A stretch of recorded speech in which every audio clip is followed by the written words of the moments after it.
বাংলাদেশ জাতীয় ফুটবল দলের জার্সি গায়ে জড়ানোর স্বপ্ন পূরণে আরও এক ধাপ এগিয়ে গেলেন কানাডা প্রবাসী মিডফিল্ডার সামিত সোম। 2 এপ্রিল টরন্টোয় বাংলাদেশি পাসপোর্টের জন্য বায়োমেট্রিক্স সহ প্রয়োজনীয় আনুষঙ্গিক সব প্রক্রিয়া সম্পন্ন করেছেন তিনি। এর মধ্য দিয়ে দেশের হয়ে খেলার পথে আরও একটি বড় বাধা অতিক্রম করলেন এই প্রবাসী ফুটবলার।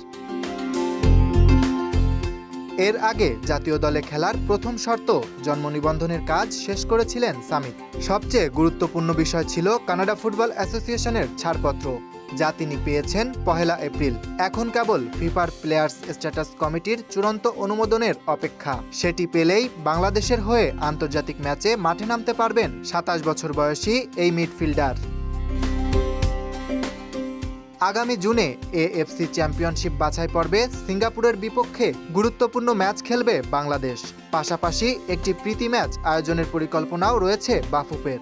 জাতীয় দলের টিম ম্যানেজমেন্ট ইতিমধ্যে সামিতকে সম্ভাব্য স্কোয়াডে রাখার পরিকল্পনা করেছে।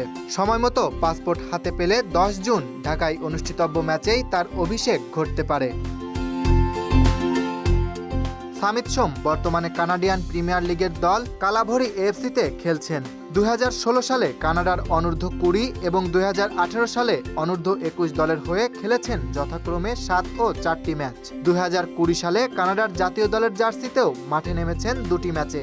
জন্মসূত্রে কানাডিয়ান হলেও সামিতের বাবা মা দুইজনই বাংলাদেশি।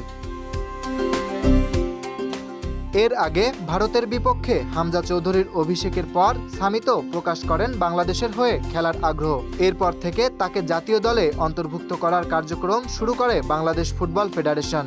পাসপোর্ট প্রাপ্তির পরই ফিফায় আনুষ্ঠানিক আবেদন করা হবে, যাতে জুনের ম্যাচেই লাল সবুজের জার্সিতে অভিষেক হয় সামিত সোমের। Dhaka express desk report.